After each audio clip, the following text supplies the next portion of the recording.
안녕하세요. 재테크일는 준생입니다. 참으로 침통합니다. 그는 이렇게 생각하고 있었습니다. 못 사는 사람들은 밥을 집에서 해먹지 미쳤다고 밖에서 사먹느냐. 그는 2016년 SH공사 사장 재임 시절 공공임대주택 쉐어하우스의 공유식당 개념을 언급하면서 이렇게 임대아파트에 사는 못 사는 사람들은 외식을 하지 않는다는 소신 있는 발언을 하셨기도 합니다. 못 사는 사람들은 밥을 집에서 해먹지 미쳤다고 사먹느냐. 우리 사장님께서는 어린 시절부터 유복하게 자라셔서 그런지 몰라도 못 사는 사람도 외식을 할 수 있다는 사실을 잘 모르시는 것 같습니다. 가난하면 집에서만 밥을 해먹는다고요? 아니, 본인은 카드사 영끌로 마련한 방배동에 있는 근사한 아파트에서 거주를 하고 있으니 마치 귀족이라도 된 듯이 이야기를 하고 계시죠. 제가 정말 이해가 되지 않는 부분은 지금 정권의 사람들은 하나같이 국민 계층을 분리를 하고 편가르기에만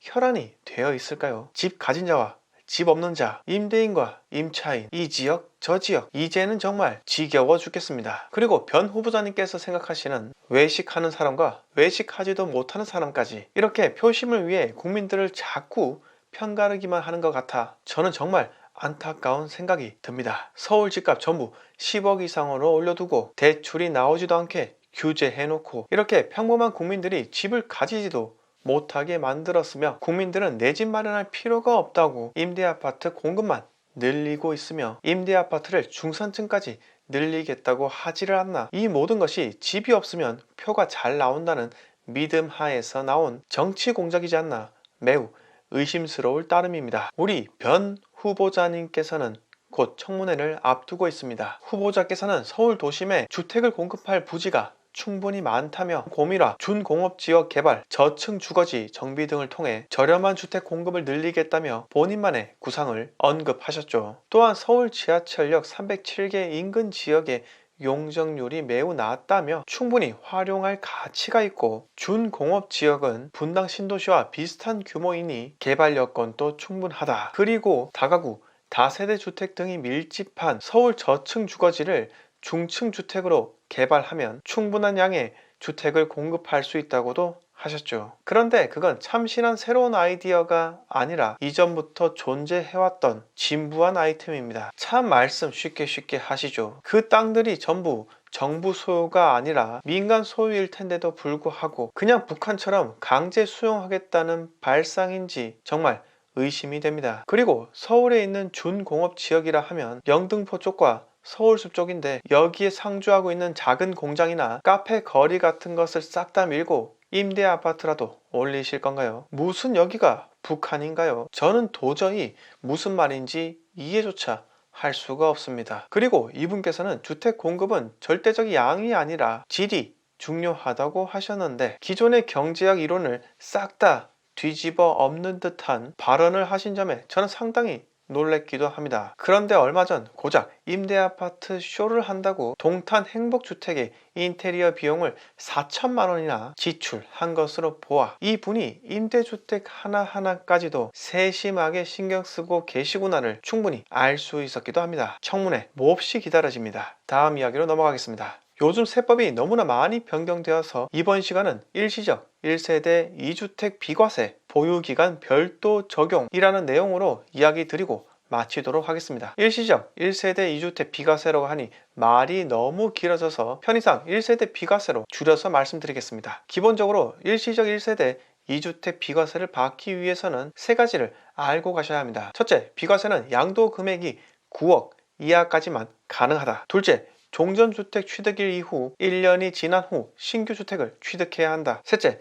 신규 주택 취득일 이후 3년 이내 종전주택을 양도하면 된다. 이때 종전주택은 보유한 지 2년 이상 되어야 한다. 그리고 조정 대상 지역이라면 2년의 실거주도 해야 한다. 이 세 가지를 무조건 알고 넘어가셔야 오늘 말씀드리는 부분과 규제 지역에서 달리 적용되는 점을 또 이해할 수 있습니다. 그럼 오늘의 본론 넘어가기 전에 구독과 좋아요 부탁드리겠습니다. 최근 법 개정으로 2021년 1월 1일부터 세대 1주택 비과세가 변경됩니다. 내가 취득 시점 차이가 1년이 되지 않은 A, B 주택을 모두 소유하고 있다가 B주택을 먼저 팔게 된다면 남은 A주택은 B주택 양도일부터 새롭게 2년을 보유해야지만 비과세를 받을 수 있게 된다는 거죠. 이렇게 1세대 1주택 비과세 요건에 적용되는 달라진 보유기간 요건이 일시적 비과세도 적용되는 것이 아니냐라고 하며 의문을 제기하실 겁니다. 하도 문의가 많다 보니 국세청에서 내놓은 백문 백답에 나와 있고요. 이걸 토대로 제가 오늘 설명을 드리려고 합니다. 첫째, 처음부터 일시적 1세대 2주택자는 요건만 맞는다면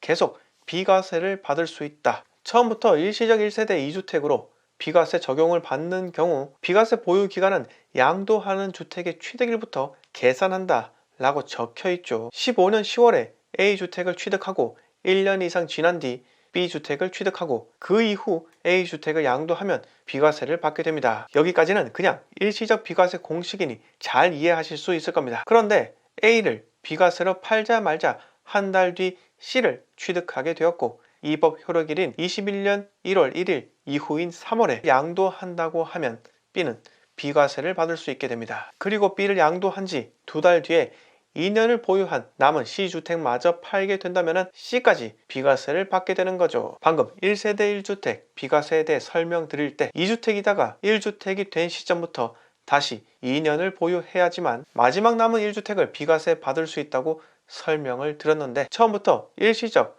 1세대 2주택 비과세 전략으로 접근을 하셨다면 한 채 팔고 다시 2년 보유하고 말 필요가 없이 마지막 남은 주택을 보유한 지 2년이 되었으면 비과세로 팔 수 있다는 점입니다. 둘째, 나중에 일시적 1세대 2주택이 된 경우가 있습니다. 무슨 말이냐 하면 취득 시점이 1년이 차이 나지 않는 A, B 두 개 주택을 두 채 보유하고 있다가 B를 세금 내고 팔게 된다면 A만 남게 됩니다. 그런데 B를 판 그 이후 C를 취득하게 된다면 A와 C 주택은 일시적 1세대 2주택 요건에 맞게 되는 거죠. 또한 여기서 최초 주택인 A를 팔게 된다면 일시적 비과세를 바로 받을 수 있을 것으로 착각을 하시는데 아까 설명드린 달라진 1세대 1주택 비과세 요건이 적용되기에 1주택이 된 시점부터 다시 2년을 보유해야지만 그 주택이 비과세 적용된다는 말인데요. 그림을 가지고 설명을 드리자면 본 사례는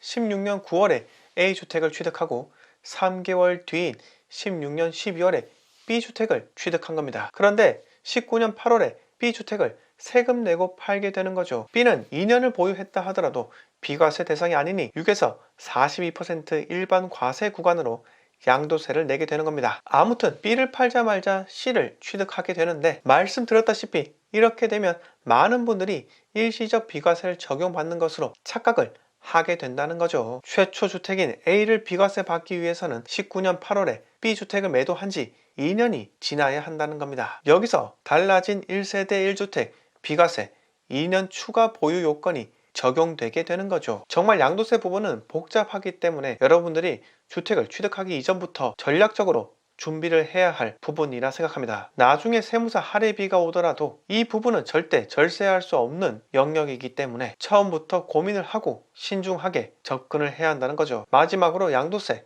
이렇게 복잡하게 만들면 결국 시장에 매물이 감소하게 되는 이유인 것이죠. 오늘 이야기 여기서 모두 마치겠습니다. 수많은 하락론자들을 구원하기 위해서라도 구독 버튼 꼭 클릭 부탁드리겠습니다.